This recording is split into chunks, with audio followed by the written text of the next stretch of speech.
Every year, all across America, thousands of innocent dogs are destroyed.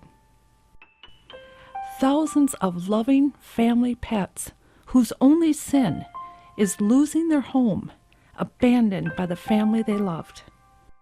It's a tragic end to innocent lives. But there is hope. Hope in the form of organizations like Braveheart Rescue of Hastings, Minnesota.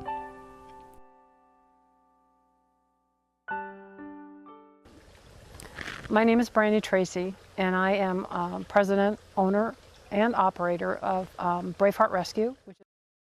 And Braveheart Rescue is a nonprofit dog rescue. We rescue dogs from all over the United States. Most of our dogs have euthanization dates, and that's how they end up here. We do some owner surrenders as well. People that are in trouble or just don't have time or the room for space for their dogs any longer can bring their dogs out here and drop them off. The services we provide for the dogs initially are the physical ones. We get them to the vet right away, as soon as possible, within a day, at the most 2 if it's a weekend. And we make sure that physically they're okay. Spay, neuter, vaccinations. If they need a surgical procedure, we get that done, whatever it happens to be. If they've got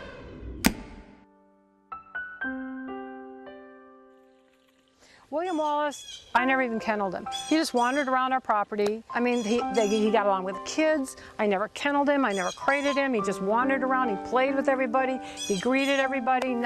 He was a great dog. You know, he did all this stuff. Finally, a family came and they said, "Oh, we like this dog. We'll take him home." They took him home for 3 months. They returned him 2 days ago.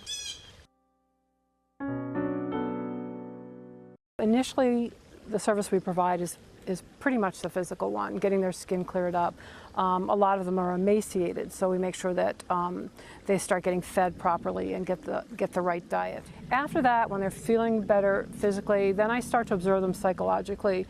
You know, what is their psychological state? How do they respond to people? How do they respond to other animals? How do they respond to other dogs? Are they capable of playing with other dogs? And so we kind of assess that as well. From there, then we start addressing those issues. I said, "What?"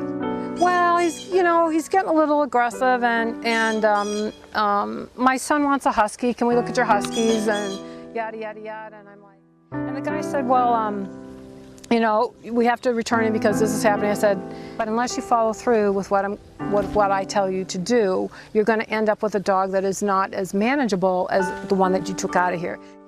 "Okay," I said, "You know what?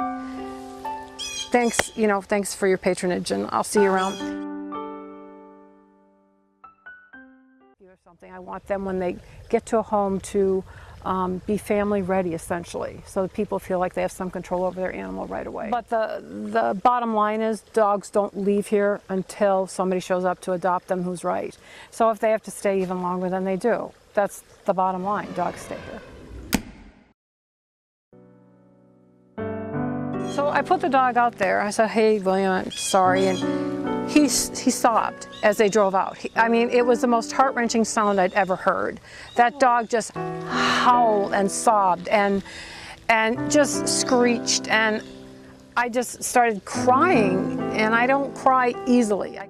And those are the kinds of things that people are doing to their animals. And you can't in good conscience take your best friend of 5 years, put him into the Humane Society knowing maybe he has 2 weeks to a month to live, and walk away and sleep that night. Because we are slaughtering our animals. We are slaughtering our companions. We are taking our best friends because they've become inconvenient, or because they've gotten too big, or because our eyes were bigger than our stomach and they got too big for our condo, or because we just abandoned them. You've got a person here, people. Use me. Really, I'm serious.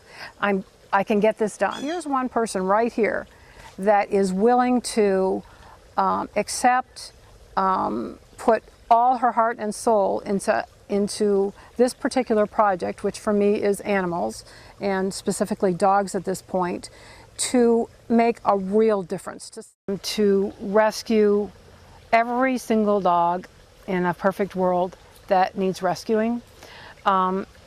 And although many may think that that is an impossibility, I don't. and we can rescue every single dog that comes through the door. I firmly believe that, and that is our mission statement. If these unfortunate animals facing destruction could speak to us, what might they say? Someone could help me. Bring joy to a child. Bring comfort to the lonely. Someone could help me live to play another day. Someone could help me. Will it be you?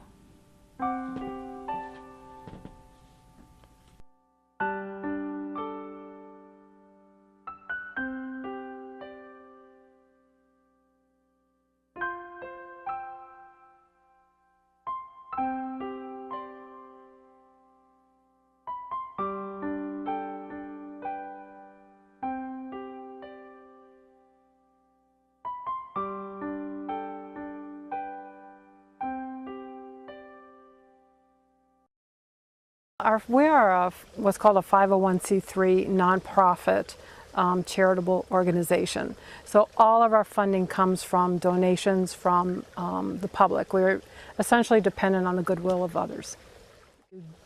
The way people can contact Braveheart Rescue is we have a website, and it's www.braveheart, as in the movie, Rescue, Inc.com. All one word, braveheartrescueinc.com.